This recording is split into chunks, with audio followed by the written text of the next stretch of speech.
حميم والكتاب المبين إنا أنزلناه في ليلة مباركة إنا كنا منذرين فيها يفرق كل أمر حكيم أمرا من عندنا إنا كنا مرسلين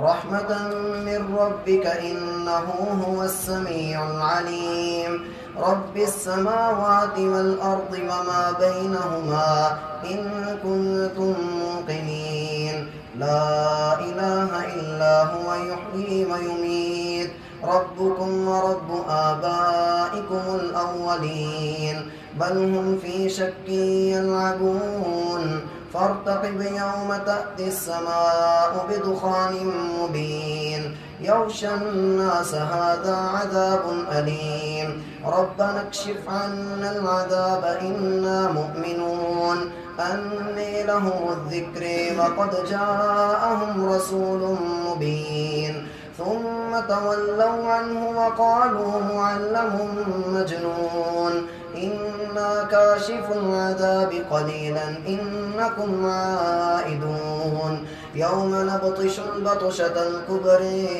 إنا منتقمون ولقد فتنا قبلهم قوم فرعون وجاءهم رسول كريم أن أدوا إلي عباد الله إني لكم رسول أمين وأن لا تعلوا على الله إني آتيكم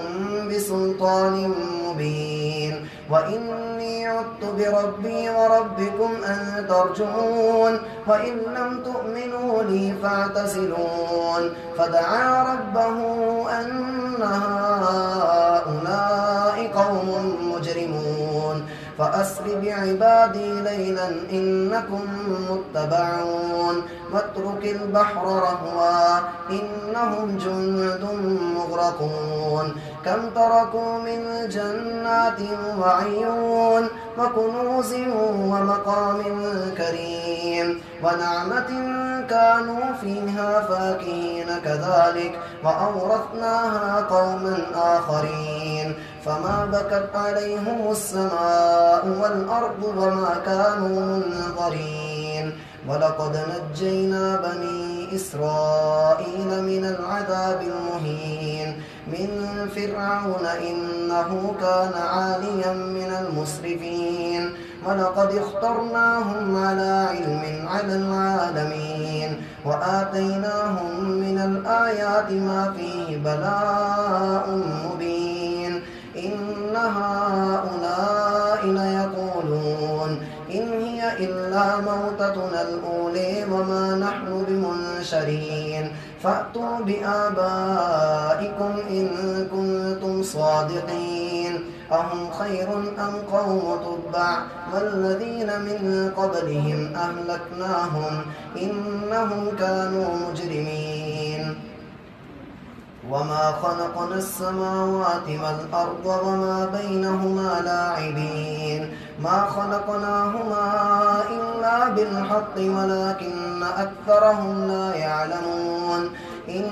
يوم الفصل ميقاتهم أجمعين يوم لا يغني مولى عن مولى شيئا ولا هم ينصرون إلا من رحم الله إنه هو العزيز الرحيم إن شجرة الزقوم طعام الأثيم كالمهل تغلي في البطون كغلي الحميم خذوه فاعتلوه إلى سواء الجحيم ثم صبوا فوق رأسه من عذاب الحميم ذق أنك أنت العزيز الكريم إن هذا ما كنتم به تمترون إن المتقين في مقام أمين في جنات وعيون يلبسون من سندس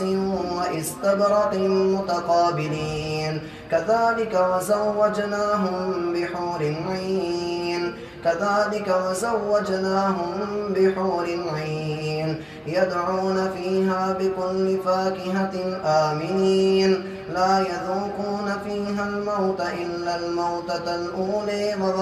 ووقيهم عذاب الجحيم لا يذوقون فيها الموت إلا الموتة الأولى ووقيهم عذاب الجحيم فضلا من ربك ذلك هو الفوز العظيم فإنما يسرناه بلسانك لعلهم يتذكرون فارتقب إنهم مرتقبون الله أكبر